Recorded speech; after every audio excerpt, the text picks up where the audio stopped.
இப்போ அவசரமாக பாண்டிச்சேரியில் தாவேக்கா வந்து அங்கே கேண்டிடேட்டை அனௌன்ஸ் பண்ணி 30 தொகுதியும் தனியாக நிற்கிறது எதற்காகனா தமிழ்நாட்டு அரசியலோடைய ஒரு வெள்ளோட்டமாகத்தான் நான்லாம் இதை பார்க்குறேன். ஒரு டெஸ்டிங், ஒரு பானை சோற்றுக்கு ஒரு சோறு பதம் அப்படிங்கிற மாதிரி நம்மளுடைய அரசியல். ஏன்னா பாண்டிச்சேரிங்கிறது தமிழ்நாடு பாண்டிச்சேரி பெரிய அளவில் பிரித்து பார்க்க முடியாது. மொழியிலிருந்து இடம் வாடுறது ரொம்ப சின்ன தொகுதி தான் அது. ஒரு குழப்பமான சூழ்நிலையில் தான் டிஎம்கே கூட்டணி இருக்குது. ஏன்னா அவங்க பெரிய குழப்பத்தில் இருந்தது. காங்கிரஸ் வந்து தாவேக்காவோட போயிடுங்கிற ஒரு பேச்சுவார்த்தை 2 மாதமாக நடந்து அவர்கள் தலைவர்கள்லாம் நிறைய கருத்துக்களை சொல்லிட்டு இருந்தாங்க.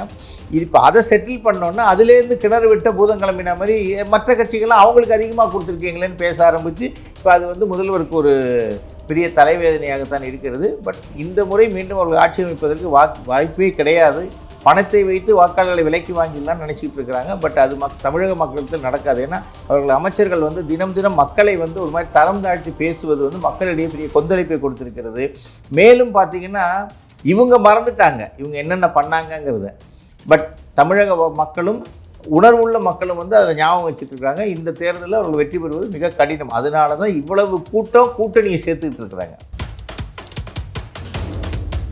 மதசார்பை சொல்லியே நம்ம ஜெயிச்சிடலான்னு நினைக்கிறாங்க. அந்த மதச்சாயத்தை என்டிஏ கூட்டணி மீதும் பிஜேபி மீதும் பூசுவதால் மட்டுமே இவர்கள் வந்து வெற்றி பெற்று வரலான்னு நினைக்கிறாங்க. வேறு என்ன குற்றச்சாட்டு சொல்ல முடியும்? ஸ்ட்ராங்காக இருக்கும். 2 கட்சி மெயினான கட்சி இருக்குது. ஒன்று பாரதிய ஜனதா கட்சி, மத்தியில் ஆளக்கூடிய மத்திய அரசு. 2வது அதிமுக கட்சி. 3வது நாங்கள் வந்து பெரிய கூட்டணியாக நினைக்கிறது தமிழக மக்களை. ஏன்னு சொன்னால் டிஎம்கேவுடைய எதிர்ப்பலை மக்களிடத்தில் இருக்குது. இது போக இருக்கக்கூடிய ஜிகே வாசனுடைய கட்சி இருக்குது. இப்போ இவர் பாமக இருக்கிறாங்க, டிடிவி இருக்கிறாரு, நிறைய கட்சிகள் இருக்கிறாங்க. நம்ம கூட்டணியெல்லாம் இல்லாமல் இருக்குது. கூட்டணி அதாவது இன்னொரு விஷயம் நீங்கள் கம்பேர் பண்ணி பாருங்கள். என்டிஏ கூட்டணியில் இருக்கக்கூடிய கூட்டணி கட்சிகள் இருக்கக்கூடிய வாக்கு சதவீதம் இன்றைக்கி பார்த்தீங்கன்னா லீட் பண்ணுறது வந்து இங்கே என்டிஏ கூட்டணியை பொறுத்த வரைக்கும் பிஜேபியும் லீட் பண்ணுறாங்க. தமிழகத்தை பொறுத்த வரைக்கும் கூட்டணியோடைய ஏடிஎம்கேவும் லீட் பண்ணுறாங்க. அங்கே யார் லீட் பண்ணுறா? தேசிய கட்சியவே வந்து இவங்க தான் லீட் பண்ணுறாங்க. ஸோ அப்படிங்கும்போது டிஎம்கே கூட்டணி தான் அது. இங்கே என்டிஏ கூட்டணி. இது மத்திய அரசோடைய நாளைக்கு ஆட்சி அமையும் போது மத்திய அரசுலேருந்து தமிழக மக்களுக்கு நிறைய திட்டங்களை வாங்குவதற்கு ஒரு ஒத்துழைப்போடு இருக்கும்.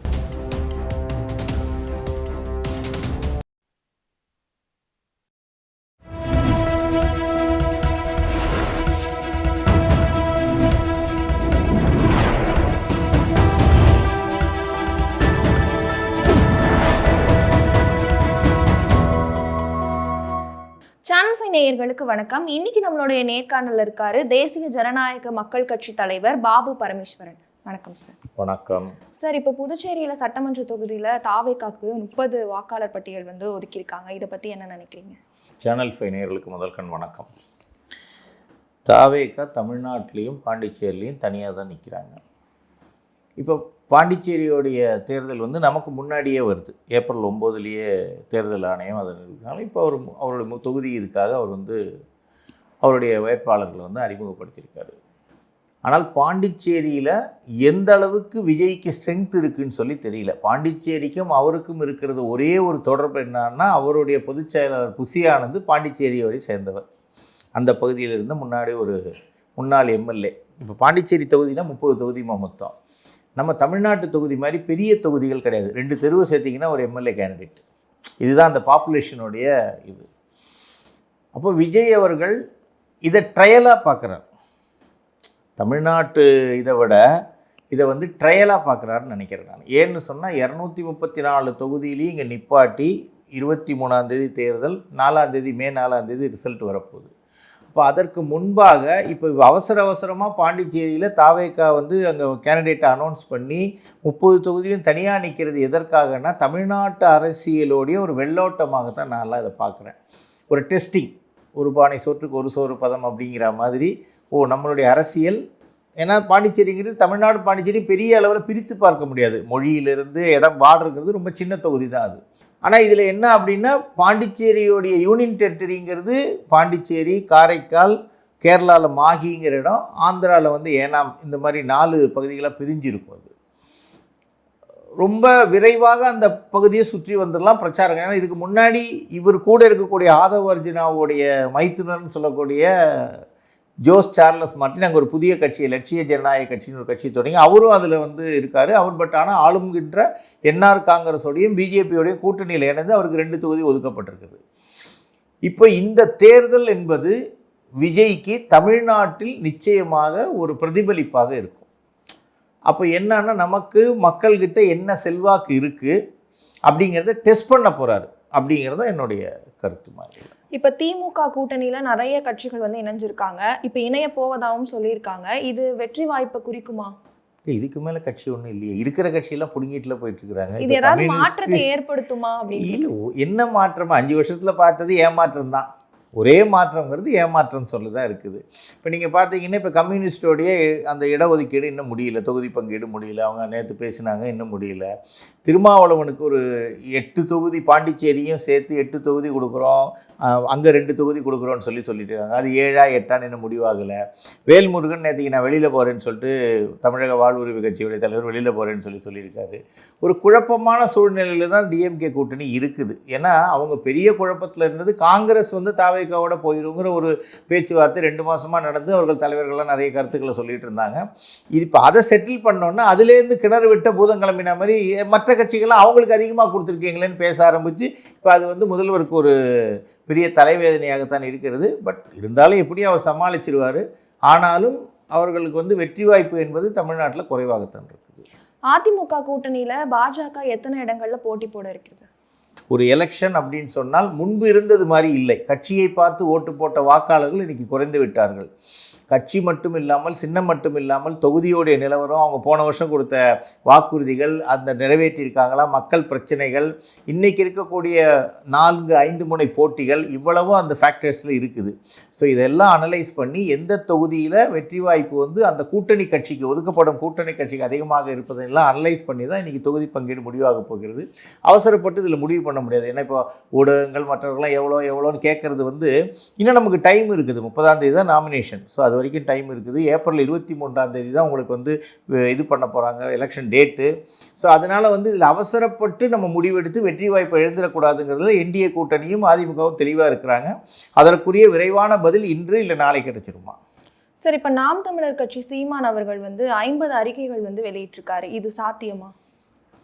முதல்ல இந்த 50 அறிக்கைகளில் இருக்கக்கூடிய அவர் சொன்னதோடைய விஷயத்தை நீங்கள் பார்த்தீங்கன்னா, அதில் வந்து நிறைய வந்து மேடை பேச்சுக்காகவும் மக்களை கவர்னதுக்காகவும் சொன்னதுமா.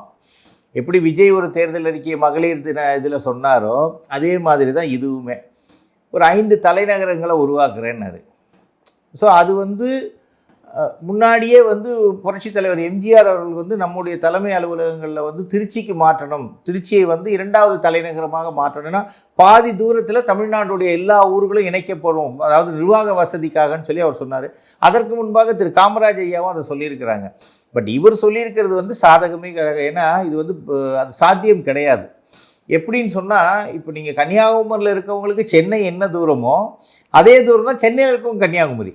ஒரு தலைமை அலுவலகத்தை நீங்கள் கன்னியாகுமரியில் கொண்டு வைக்கிறீங்கன்னு வச்சுங்க, இப்போ அந்த குறிப்பிட்ட அலுவலகத்துக்கு போக வேண்டியும் அங்கே தானே போகணும். ஸோ அதனால் இது வந்து சாத்தியம் கிடையாது. அப்புறம் அவர் சொல்லியிருக்க அறிக்கைகள் எல்லாமே பார்த்திங்கன்னா தமிழ்நாட்டுக்கோ இந்தியாவுக்கோ ஒத்து வரா மாதிரியான சில விஷயங்கள் இல்லை. இந்த பாலியல் வன்கொடுமைக்கு வந்து நான்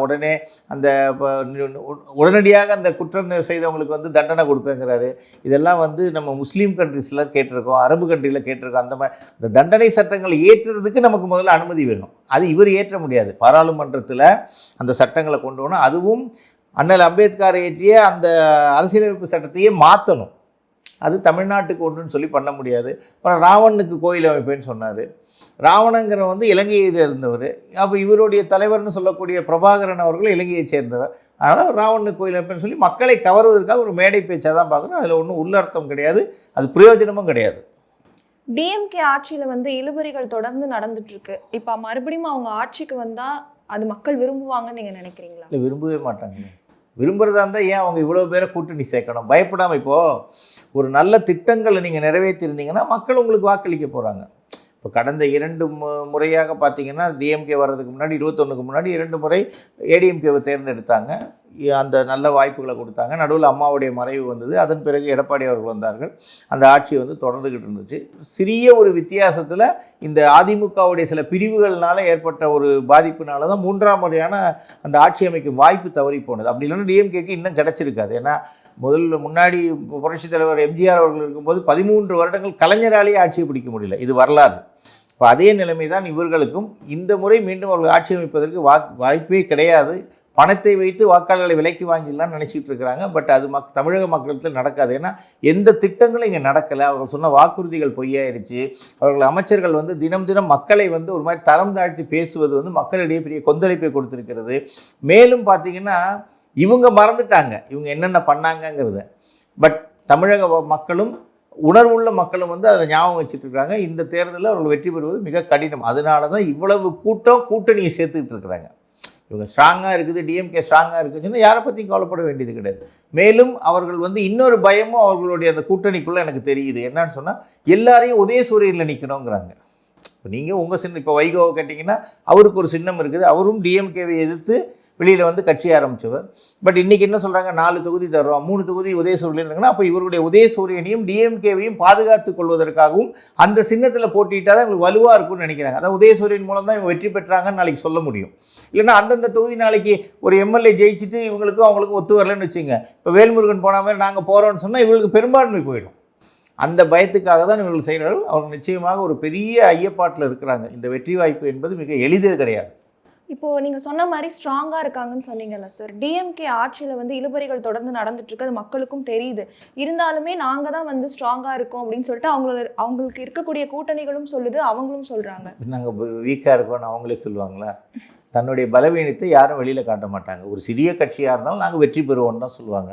அது இயல்புமா. அதில் வந்து இப்போ நீங்கள் வந்து அவங்க வீக்காக இருக்காங்க ஸ்ட்ராங்காக இருக்காங்க அப்படிங்கிறது வந்து மக்களுக்கே தெரியுது. மக்கள் தமிழகம் முழுவதும் நாங்கள்லாம் களப்பயணம் போகிறோம், ஒவ்வொரு இடத்துலையும் பயணம் பண்ணுறோம், மக்கள்கிட்ட கருத்துக்கள் கேட்கும்போது அவங்க சொல்ல இந்த ஆட்சி எப்போ முடியும்னு பார்த்துட்டு இருக்காங்கன்னா இப்போயே காவந்து அரசு தான் போயிட்டுருக்கு. எப்போ தேர்தல் தேதி அறிவிச்சிட்டாங்களோ அதுக்கப்புறம் அவங்களால எதுவும் பண்ண முடியாது.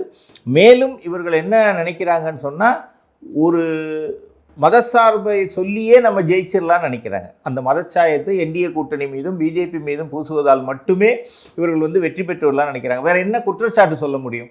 இன்றைக்கி ஏடிஎம்கே பிரிஞ்சிருக்கும்பாங்க, அது ஒரு குற்றச்சாட்டாக சொல்லுவாங்க. பிஜேபி வந்து மத கட்சியும்பாங்க. இதை தவிர வேறு என்ன குற்றச்சாட்டு சொல்ல முடியும்? சொல்ல முடியாது. அதனால் இவர்கள் வந்து தன்னை சுற்றி ஒரு கவசமாக இதை வச்சுக்கிட்டு மக்களுக்காக ஒரு ஆட்சி நடந்ததாக சொல்கிறார்கள். இவர்கள் சொன்ன திட்டங்கள் ஏதாவது செயல்படுத்தியிருக்காங்களா? கிட்டத்தட்ட 4.5 லட்சம் கோடி அதிமுக வந்து ஆட்சியை விட்டு விலகும்போது இன்றைக்கி 10.5 லட்சம் கோடி. அப்போ இந்த 5 லட்சம் கோடியை நீங்கள் என்ன பண்ணீங்க? மக்கள் திட்டங்கள் எங்கேயாவது நிறைவேறிக்குதா?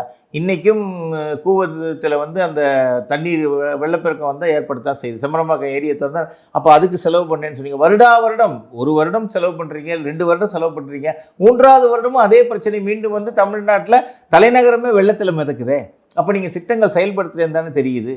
அதுபோல் பாலியல் வழக்குகள் நிறைய டெய்லி தொடர்ந்து நடந்துக்கிட்டு பெண்களுக்கு எதிரான. ஏன்னா நம்ம தமிழ்நாட்டை பொறுத்த வரைக்கும் பார்த்திங்கன்னா பெண் வேட்பாளர்கள் அதிகம். அப்போ அவர்கள் தான் டிசைட் பண்ணுறாங்க. அந்த மாதிரியான இடத்துல அவர்களுக்கு பாதுகாப்பு இல்லை, போதைப்பொருள் நடமாட்டம், போதையினால் வந்து இளைஞர்கள் சொன்னால் முன்னாடிலாம் 18 வயசு 20 வயசு இருந்துச்சுமா. இன்றைக்கி 7, 8 வயசு 10 வயசு ஸ்கூல் பசங்க வந்து போதைப்பொருளுக்கு அடிமையாக இருக்கும்போது தன் பெற்ற தாய்க்கு தன் மகனை பற்றின வாழ்வை பற்றி ஒரு பயம் இருக்கும் இல்லையா? அது நிச்சயமாக அதில் பிரதிபலிக்கும். இந்த தேர்தலிலே பெண் வாக்காளர்களுடைய இந்த எதிர்ப்புகள் வந்து தான் வாக்குகளாக விஜய்க்கு போனாலும் போகிறதுக்கு வாய்ப்பு இருக்குது. அவர் சொல்கிற மாதிரி ஏடிஎம்கே வாக்கு பிரிப்பாங்க, பிஜேபி வாக்கு பிரிப்பாங்களா? டிஎம்கேடைய வாக்கு நிச்சயமாக விஜய் பிரிப்பார். அந்த பயமும் இவங்களுக்கு இருக்கிறது. ஏன்னா முன்னாடி பார்த்திங்கன்னா 2 முனை போட்டிகள் தான் தமிழ்நாட்டு வரலாறு. அரசியலை பொறுத்த வரைக்கும் ஏடிஎம்கே டிஎம்கே மட்டும்தான். ஏன்னா மத்திய அரசில் வந்து உங்களுக்கு காங்கிரஸ் இருந்தாங்க, பிஜேபி 2 பேரும் 2 மாநில கட்சிகளோடு சேர்ந்து போய்வாங்க. இந்த முறை பல முனை போட்டிகள் இருக்கிறது. அதில் திமுகவிற்கு எதிரான அலை தமிழகம் முழுவதும் வீசிக்கொண்டிருக்கிறது. இப்போ திமுகவுடன் நிறைய கூட்டணிகள் வச்சுருக்காங்க நிறைய கட்சிகள். ஆனால் வாழ்வுரிமை கட்சி வந்து வெளியேறியிருக்காங்க. இதை பற்றி என்ன நினைக்கிறீங்க? இல்லை, அதான் இப்போது இது எல்லாத்துக்குமே ஒரு காரணம் பார்த்திங்கன்னா இவர்கள் கூட்டணி பலம் இல்லை என்பது இதிலேருந்து தெரியுது. இப்போது முதல்ல இந்த பிரச்சனையை ஆரம்பித்தது காங்கிரஸ். தொடர்ந்து நாங்கள் வந்து வெளியில் போயிடுவோம், எங்களுக்கு ஆட்சியில் அதிகாரத்தில் பங்கு வேணும் அப்படின்னு. இதை கிளப்பி விட்டது விஜய். முதல் மாநாட்டில் வந்து நம்மக்கிட்ட வர்றவங்களுக்கு ஆட்சியில் பங்கு அதிகாரத்தில் பங்குன்னு சொல்லிக்கிட்டு இருந்தார்.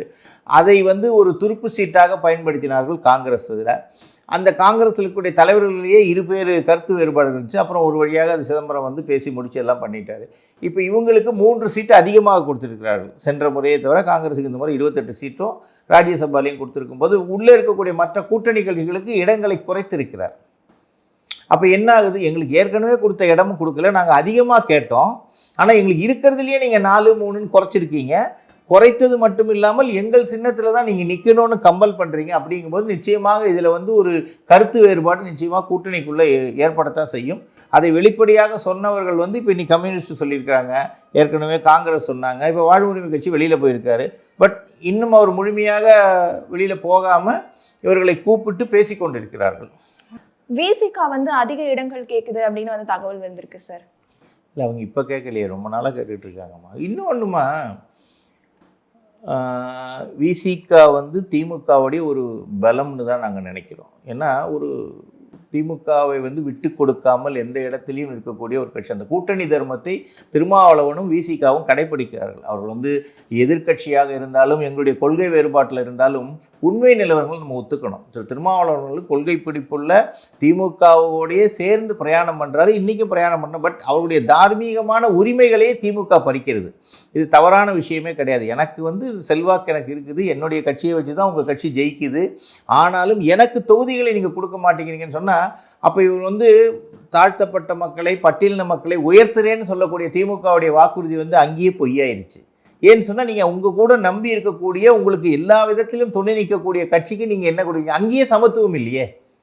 அப்போ நீங்கள் சொல்கிறது பொய்யுங்கிறது தெரியுது. ஆனால் அவர்கள் வந்து ஒரு தார்மீக உரிமையில் நம்ம வந்து விட்டு கொடுத்துடக்கூடாதுங்கிறதுல விசிகா நினைக்குது. ஆனால் திமுக அதை நினைக்கல. அதை இந்த நிலைப்பாடை உணர்ந்து விசிகா தனியாக நின்றாலோ வேறு நல்ல கூட்டணியில் சேர்ந்தாலும் அவர்களுக்கு வெற்றி வாய்ப்பு இன்னும் அதிகமாகவே இருக்குது. இது திருமாவளவனுக்கு நான் ஒரு கோரிக்கையாகவே வைக்கிறேன். மாற்றுக் கட்சியில் நாங்கள் இருந்தாலும், மாற்று சிந்தனை, மாற்று கொள்கை இருந்தாலும் திருமாவளவன் வந்து தன்னுடைய கொள்கையில் உறுதியாக இருக்கிறார். அப்போ அப்படிப்பட்டவர் சொல்கிறக்கூடிய ஒரே கருத்து பிஜேபி வந்துடக்கூடாதுங்கிறதுக்காக நாங்கள் திமுகவில் இருக்கோங்க. ஆனால் நீங்களே வந்துடக்கூடாதுன்னு திமுக நினைக்குது. யோசித்து செயல்படுங்கள் தோழரேன்னு தான் நாங்கள் சொல்கிறோம். இப்போ சட்டமன்ற தேர்தல் வந்து நெருங்க போகுது. இப்போ திமுகல நிறைய கூட்டணிகள் வந்து இருக்கு அப்படின்றது நம்மளுக்கே தெரியும். ஆனா அதிமுகல அவ்வளோ ஒரு கூட்டணி இல்லையோ அப்படின்ற மாதிரி. தேவையில்லை. நாங்கள் ஸ்ட்ராங்காக இருக்கோம். 2 கட்சி, மெயினான கட்சி இருக்குது. ஒன்று பாரதிய ஜனதா கட்சி, மத்தியில் ஆளக்கூடிய மத்திய அரசு. 2வது அதிமுக கட்சி. 3வது நாங்கள் வந்து பெரிய கூட்டணியாக நினைக்கிறது தமிழக மக்களை. ஏன்னு சொன்னால் டிஎம்கேவுடைய எதிர்ப்பலை மக்களிடத்தில் இருக்குது. இது போக இருக்கக்கூடிய ஜிகே வாசனுடைய கட்சி இருக்குது, இப்போ இவர் பாமக இருக்கிறாங்க, டிடிவி இருக்கிறாரு, நிறைய கட்சிகள் இருக்கிறாங்க. நம்ம கூட்டணியெல்லாம் இல்லாமல் இல்லை. கூட்டணி, அதாவது இன்னொரு விஷயம் நீங்கள் கம்பேர் பண்ணி பாருங்கள். என்டிஏ கூட்டணியில் இருக்கக்கூடிய கூட்டணி கட்சிகள் இருக்கக்கூடிய வாக்கு சதவீதம், டிஎம்கேயில் இருக்கக்கூடிய கூட்டணி கட்சிகளுடைய வாக்கு சதவீதம். இதில் மெயினாக பார்த்தீங்கன்னா டிஎம்கே ஒரு சாலிடான ஓட்டு வங்கி வச்சுருப்பாங்க. காங்கிரஸ் பார்த்தீங்கன்னா ஒரு 4 to 5% வச்சுருக்காங்க. விசிகா வச்சுருக்கிறாங்க. இதை தவிர அங்கே கூட்டணியில் இருக்கக்கூடிய எந்த கட்சிகளுக்குமே இந்த பர்சன்டேஜ், அதாவது 0க்கு பாயிண்ட்டுக்கு இந்த பக்கம் தான் இருக்குது. இப்போ நீங்கள் தேமுதிக சொல்கிறீங்களே, தேமுதிகக்கு 0.04% சொல்லி சர்வே சொல்லியிருக்குது. எந்த தேர்தலையும் அவங்க வெற்றி பெறலை. ஸோ அப்படிங்கும்போது அது வந்து ஒரு பலமான கூட்டணியாக கிடையாது. பலமான அந்த கட்சிகளும் பலமானது கிடையாது. அதனால தான் அவர்கள் டிஎம்கேவை சார்ந்து இருக்கிறார்கள். இன்றைக்கி பார்த்தீங்கன்னா லீட் பண்ணுறது வந்து இங்கே என்டிஏ கூட்டணியை பொறுத்த வரைக்கும் பிஜேபியும் லீட் பண்ணுறாங்க. தமிழகத்தை பொறுத்த வரைக்கும் கூட்டணியோடைய ஏடிஎம்கேவும் லீட் பண்ணுறாங்க. அங்கே யார் லீட் பண்ணுறா? தேசிய கட்சியவே வந்து இவங்க தான் லீட் பண்ணுறாங்க. ஸோ அப்படிங்கும்போது டிஎம்கே கூட்டணி தான் அது. இங்கே என்டிஏ கூட்டணி. இது மத்திய அரசோடைய நாளைக்கு ஆட்சி அமையும் போது மத்திய அரசுலேருந்து தமிழக மக்களுக்கு நிறைய திட்டங்களை வாங்குவதற்கு ஒரு ஒத்துழைப்போடு இருக்கும். ஏன்னா தோழராக இருக்கிறோம். அப்போ நம்ம பிரச்சனைகளை போய் நேரடியாக பேசலாம், சில விஷயங்களை கன்சிடர் பண்ண சொல்லலாம். எப்போவுமே முன்னாடி பார்த்தீங்கன்னா திரு எம்ஜிஆர் இருக்கும்போது டெல்லியில் வந்து காங்கிரஸ் கட்சி ஆட்சிக்கிட்டு இருப்பாங்க. இப்போ இந்திரா காந்தி அம்மாட்ட போய் எனக்கு இது வேணும்னு கேட்டால் உடனே செஞ்சு கொடுப்பாங்க. ஏன்னா தோழமை, நட்புறவோடு இருந்தாங்க. இவங்க எதிர்த்துக்கிட்டே உட்காந்துருக்குறாங்க. மக்களுக்கான நலத்திட்டங்கள் அதனால் பாதிக்கப்படும். ஏன்னா இவங்களுடைய வீம்பு அது நிறைய விஷயங்கள் திமுக நம்ம முரண்பாடுகள் பார்த்துக்கிட்டு இருக்கிறோம். மத்திய அரசை போய் ஒன்றிய அரசுன்னு கூப்பிடுறது, அது மாதிரி தேவையில்லாத பிரச்சனைகளை இவங்க கிளப்புவாங்க. பட் இது வந்து தோழமை உணர்வோடு இருந்தார்கள் என்றால் நிச்சயமாக ஒரு நல்ல நட்புறவோடு மத்திய அரசோடு இருக்கும்போது திட்டங்கள் சீக்கிரமாக செயல்படுத்தலாம். சார், இப்போ பொதுவாக அதிமுக ஆட்சியில் ஜெயலலிதா அம்மா இருந்த காலத்தில் கூட்டணி அமைக்கணும் அப்படின்னா டெல்லியில் இருக்கவங்க தான் இங்கே வருவாங்க. ஆனால் இப்போ பழனிசாமி அவர்கள் டெல்லிக்கு போகிறதுக்கான காரணம் என்ன? இல்லை, அதனால் என்ன தவறு இருக்குது? அதாவது நான் உங்கள் வீட்டுக்கு விருந்தாளியாக வரலாம், நீங்கள் எங்கள் வீட்டுக்கு விருந்தாளியாக வரலாம். நான் மட்டுமே வந்துக்கிட்டு இருக்கணும்னு அவசியம் கிடையாது இல்லையா? ஜெயலலிதா அம்மா இருக்கும்போது அவருடைய ஆளுமை என்பது வேறு, அது வேறு விஷயம். பட் இன்றைக்கி வந்து பழனிசாமி அவர்கள் வந்து தமிழ்நாட்டு மக்களுடைய நலனை கருத்தில் கொண்டு, மேலும் பார்த்திங்கன்னா இந்த நமக்கு வந்து விட்டு கொடுத்து போகிறதுங்கிறது வந்து ஒரு இப்போது டெல்லியில் வந்துமா இப்போ நம்ம வெளிநாட்டில் போர் நடந்துகிட்டு இருக்குது. அதனால் தினமும் பார்த்திங்கன்னா கேபினெட்டோடைய மினிஸ்ட்ரியோடைய மீட்டிங் 3 முறை நடக்குது. டெல்லியில் நீங்கள் விசாரிச்சிங்கன்னா தெரியும். காலையில் மதியம் அதாவது ஒவ்வொரு நேரமும் அந்த சூழல் மாறிக்கொண்டே இருக்கிறது. அதனால் மத்திய அமைச்சர்கள்லாம் எப்போ பிரைம் மினிஸ்டர் கூப்பிட்றாரு, எப்போ உள்துறை அமைச்சர் கூப்பிட்றாருங்கிறது தெரியாது. அப்போ அவங்க மீட்டிங்கில் இருக்கும்போது அங்கேருந்து இங்கே வந்து போனால் ஒரு நாள் 2 நாள் அவங்களுக்கு முக்கியமான பொறுப்புகள் பாதிக்கப்படும். அதனால் சில விஷயங்கள் தடைப்படுங்கிறதுனால இங்கேருந்து கூட்டணி தலைவர், இப்போ தமிழ்நாட்டுக்கு கூட்டணி தலைமை ஏற்கிறது வந்து எடப்பாடி அவர்கள் தானே. அதனால் எடப்பாடி அவர்கள் அங்கே போய் சந்தித்து வேலையை முடிச்சுட்டு வந்துடுறாரு. காலம், ஏன்னா தேர்தல் தேதி அறிவிச்சாச்சு. ஸோ இது காலம் கடத்தி கொண்டு இருந்தால் மேலும் தாமதமாக இப்போ அடுத்து வேட்புமனு இருக்குது, பிரச்சாரம் இருக்குது, நிறைய விஷயங்கள் இருக்கிறதுனால அவங்க போய் பார்த்துட்டு வராங்க. இதில் ஒன்றும் தவறு கிடையாது. டெல்லி போகிறது என்ன, நம்மளுடைய பாராளுமன்றத்துக்கு பிரைம் மினிஸ்டர் பார்க்கறதுக்கு அமைச்சர்களை பார்க்கறதுக்கு போகிறதுனால ஒன்றும் தவறு கிடையாது. அது திடீர்னு ஏன் அப்படி போறாரு அப்படின்னு, ஏன்னா ஜெயலலிதா அம்மா இருந்த காலத்துல அவங்க தான் தேடி வந்தாங்க, இவர் வந்து போறதுக்கு தேடி வந்தாங்கங்கிறது கிடையாது.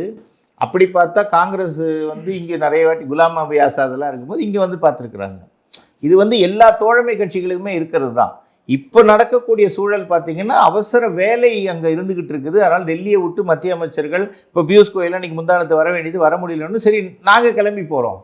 ஏன்னா வேலை சீக்கிரமாக நடக்கணும். ஏன்னா வேட்பாளர்கள் தேர்வு இருக்குது, தொகுதி உடன்பாடு இருக்குது, வேட்புமனு தாக்கல் இருக்குது, சுற்றுப்பயணங்கள் இருக்குது. இதெல்லாம் ரொம்ப குறிப்பிட்ட கால அளவுக்குள்ளே நம்ம பண்ணியாகணும். நமக்கு சரியாக பார்த்தீங்கன்னா வேட்புமனு தாக்கல்லேருந்து 20 நாட்கள் தான் நமக்கு இருக்குது. 20 கூட கிடையாது. வேட்புமனு திரும்ப பெறதுலேருந்து பார்த்தீங்கன்னா 15 நாட்கள் தான் இருக்குது.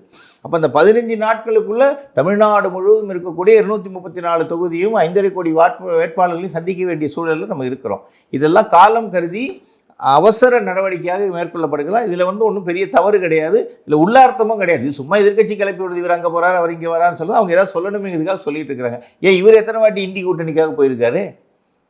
அப்போது ஒரு கூட்டம் எங்கே நடக்குன்னா அப்போ காலத்தை பொறுத்து தான் அது முடிவு செய்யப்படுகிறது. இதில் ஒன்றும் பெரிய தவறுகள் கிடையாது. பிஜேபியில் இருந்து சரத்குமார் அவர்கள் விலகுவதுக்கு காரணம் என்ன சார்? பிஜேபிக்கு அவர் எதுக்கு போனார்னே நமக்கு தெரியாது. ராத்திரி 12 மணிக்கு எந்திரிச்சு எங்கள் மனைவிட்ட கேட்டேன், நான் பிஜேபிக்கு போயிட்டேன் அப்படின்னு சொன்னார். அவர் சொன்ன ஸ்டேட்மெண்ட் நமக்கு தெரியாது. பட் இன்றைக்கி வந்து எனக்கு அப்படியே அங்கீகாரம் கிடைக்கல, பதவி கிடைக்கல. பட் நானும் என் மனைவி ராதிகாவும் வந்து பொறுப்பெல்லாம் கேட்கல, நாங்கள் வந்து வேட்பாளராக நிற்க போகிறதாங்கிறேன். அப்போ அதை பற்றி நீங்கள் கவலைப்பட வேண்டியதே இல்லையா. கட்சி பணியே செஞ்சுக்கிட்டே இருங்க. எல்லோரும் இப்போ பதவி வாங்கிட்டு தான் பதவி செய்யணும்னு அவசியம் கிடையாது. நீங்கள் செய்யும் பணியை பொறுத்து உங்களுக்கு பதவி கிடைக்க போகிறது. அந்த பதவியை வைத்து என்ன செய்ய போகிறீங்க? நீங்கள் வந்தது மக்கள் பணிக்காக, உங்களுக்கு தனியாக ஒரு கட்சி ஆரம்பிச்சிங்க. அப்போ நீங்கள் கட்சி ஆரம்பித்து நடத்தும் போதே உங்கள் மனைவி வந்து எதிர்கட்சியாக செயல்பட்டு திமுகவுடைய ஊடகத்தில் தான் அவங்களுடைய ப்ரொடக்ஷன் இருந்துச்சு, ரேடன் மீடியாலாம். இப்போ திடீர்னு வந்து இந்த தேர்தல் சமயத்தில் வந்து ஒரு நெருக்கடி கொடுக்கக்கூடாது. ஏன்னு சொன்னால் இதுதான் நமக்கு டைமு, இப்போ கேட்டால் நம்மளை வந்து வச்சுப்பாங்க, போயிடுவாங்கன்னு. என்டிஏ கூட்டணி இதுக்கெல்லாம் பயப்படாது. நீங்கள் போகிறதுன்னா தாராளமாக போங்க.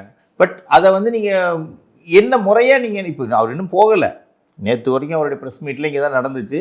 நடக்கும்போது சொல்லியிருக்கோம், நாங்கள் எங்களுடைய கோரிக்கையை தான் சொல்லியிருக்கோம், நான் கட்சி ஆரம்பிப்பேன் போவேன்னு சொல்லலை அப்படிங்கிறாரு. பட் போனாலும் என்டிஏ கூட்டணிக்கு ஒரு பெரிய நஷ்டம் கிடையாது, இருந்தால் அவருக்கு நல்லது. இப்போ தமிழ்நாட்டில் 3 முடி கூட்டணி தான் இருந்துச்சு, இப்போ 4 முடி கூட்டணி வந்திருக்கு. இல்லை, இன்னும் நிறைய இருக்குது. ஒவ்வொரு குட்டி கட்சியுமே வந்து நாங்கள் தான் அப்படின்னு சொல்லுவாங்க. நீங்கள் சொல்கிறது முன்னாடி பார்த்தீங்கன்னா ஏடிஎம்கே டிஎம்கே 2 கூட்டணி இதில் தான் இருந்துச்சு. இந்த முறை பார்த்தீங்கன்னா நாம் தமிழருடைய ஒரு கூட்டணி இருக்குது, விஜய் ஒன்று இருக்குது, 4 பேர் இருக்கிறாங்க. ஸோ இந்த 4 முனை கூட்டணியில் வந்து 2 தான் மெயின். நீங்கள் எப்படி எடுத்துக்கிட்டாலும் டிஎம்கே ஏடிஎம்கே, டிஎம்கே என்டிஏ இப்போ இருக்கக்கூடியது அப்படி தான். விஜய் தான் வந்து நான் தான் அப்படின்னு சொல்லி அவரே நாரவடின்னு அவரே சொல்லியிருக்காரு. அவர் இன்னும் யாருமே கன்சிடரே பண்ணலை. சேர்த்துருந்தாங்கன்னு சொன்னால் இன்றைக்கி விஜய் வந்து ஒரு பெரிய ஆளுமையாக இருப்பார்னு சொல்லி ஊடகங்களும் அவருடைய ஐடிவிங்க தான் சொல்லுது, மற்றபடி யாரும் சொல்லலை. மக்கள்கிட்ட போய் கேட்கும்போது விஜய் மேலே இருக்கக்கூடிய நடிகருங்கிற கேஸ்னால் நாங்கள் சும்மா ஒரு ஜோக்குக்கு சொல்லுவோம்ல, விஜய்க்கு நாங்கள் போடுவோம்னு சொல்லிட்டு. பட் வாக்கு போட வரும்போது தான் தெரியும். ஏன்னா அவருக்கு சின்னம் என்பது நம்ம நாட்டில் ரொம்ப முக்கியமான விஷயமா. அரசியல் பாரம்பரியம் இருக்குது, அரசியல் அனுபவங்கள் இருக்குது, நிறைய விஷயங்கள் ஃபேக்டர்ஸ். நான் ஏற்கனவே சொன்ன மாதிரி தான். நீங்கள் நினச்சா மாதிரி இன்ஸ்டண்ட்டாக அதை பண்ண முடியாது, ஒரே நாளில் வந்து மாற்றிட முடியாது. ஆளுமைகள்ங்கிறது வந்து அரசியல் ஆளுமைங்கிறது வேறு, அனுபவம் வேறு. எந்த இடத்துலையுமே இவர் வந்து தனியாக நின்று ஒரு 1/2 மணி நேரம் டிவியில் கூட இவரால் பேச முடியாது. ஒரு பத்திரிகையாளர் சந்திப்பு இன்றைக்கி வரைக்கும் அவர் சந்திச்சிருக்காரா? அட்லீஸ்ட் அவர் வீட்லேயாவது பத்திரிகையாளர் சந்திக்கிறாரா? அப்போ நீங்கள் எப்படி உங்களுடைய விஷயங்களை கொண்டு போவீங்க? நீங்கள் சொல்கிறத மட்டும் ஒரு பேப்பர் கொடுத்தா நாங்கள் எழுதிக்கணும்னு அவசியம் கிடையாது. பட் நிச்சயமாக இது 2 முனை போட்டி தான். 4 முனை போட்டியோ 5 முனை போட்டியோ நம்ம விவாதத்துக்காக நம்ம பேசிக்கலாமே தவிர அது ஒரு பெரிய பாதிப்பை ஏற்படுத்தாது. அரசியல் பற்றின தகவல்களை எங்ககிட்ட பகிர்ந்ததுக்கு நன்றி சார். இதே மாதிரி வேற ஒரு நேர்காணலில் சந்திக்கலாம். நன்றி. நன்றி, வணக்கம்.